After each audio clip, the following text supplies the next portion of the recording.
I am super excited about this journal entry. I've been wanting to use this piece of paper for quite some time. I tore it out of a pad that I purchased from Michael's. They're all from Jane Davenport. I hope I'm pronouncing that right. But this one here really stood out to me. It spoke to me because it says, I'm learning to fly. And that's how I feel this past year. My art has really set me free. It's brought me places that I didn't expect to be. And so the idea of flying and birds and feathers resonate with me. I have a slight obsession with feathers lately because it represents spreading my wings and flying to new heights, experiencing life in ways that I haven't allowed myself to experience before. So oddly enough, I got inspired for this piece when I was cleaning up and gathering all the scrap pieces and garbage from previous projects. And I had an idea of what I was going to do with this piece of paper. So I grabbed everything and set the camera up again. And this piece actually came together rather quickly. And it was, the interesting part about it was that I was really annoyed and frustrated with the piece that I had been working on. I didn't like how it came out. I was just feeling really frustrated. And here this inspiration came out of nowhere, and it came from all these random, torn, broken pieces, what most people would consider garbage. And I think this is probably why it's also one of my favorite pieces, because it wasn't planned, it wasn't expected, and it's created with scraps. And it fits perfectly with my theme of this studio and life in general, where I find beauty in the things that are broken and lost and forgotten and abandoned.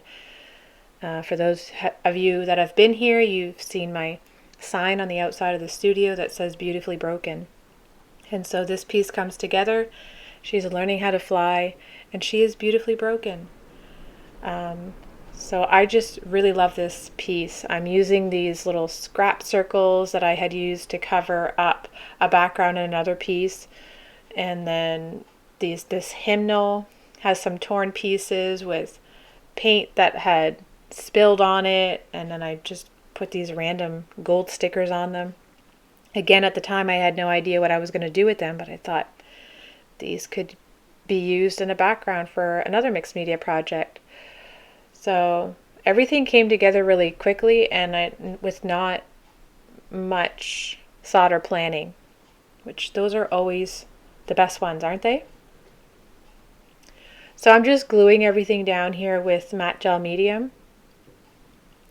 You can use school glue or Mod Podge or whatever you have on hand, but I do prefer to use this one. It just has a smoother texture. It goes on nice and it stays flat. It doesn't wrinkle too much, and the paint adheres to it quite well. I was really loving the process up to this point, and I still wasn't sure what I wanted to do moving forward, but I knew that it needed something more.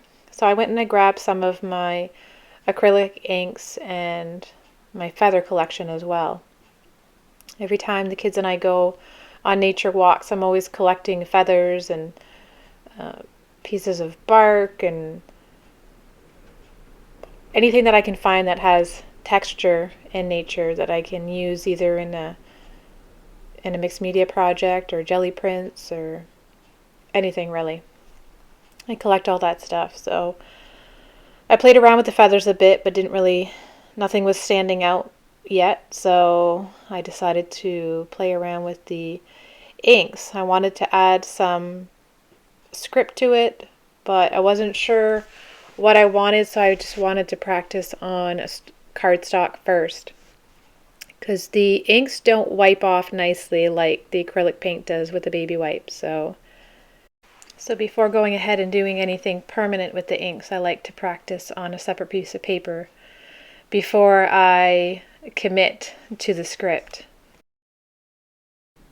I'm actually using skewers to pick up the ink and write with.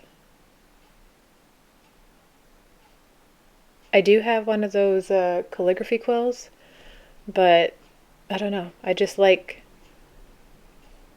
how these write really nice. I liked the words that I'd put on, but I didn't like how it stood out so much. So I grabbed a baby wipe and kind of removed part of it.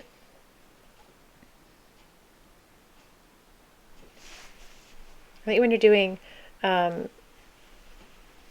mixed media, the trick is to always have layers upon layers. You don't really want any one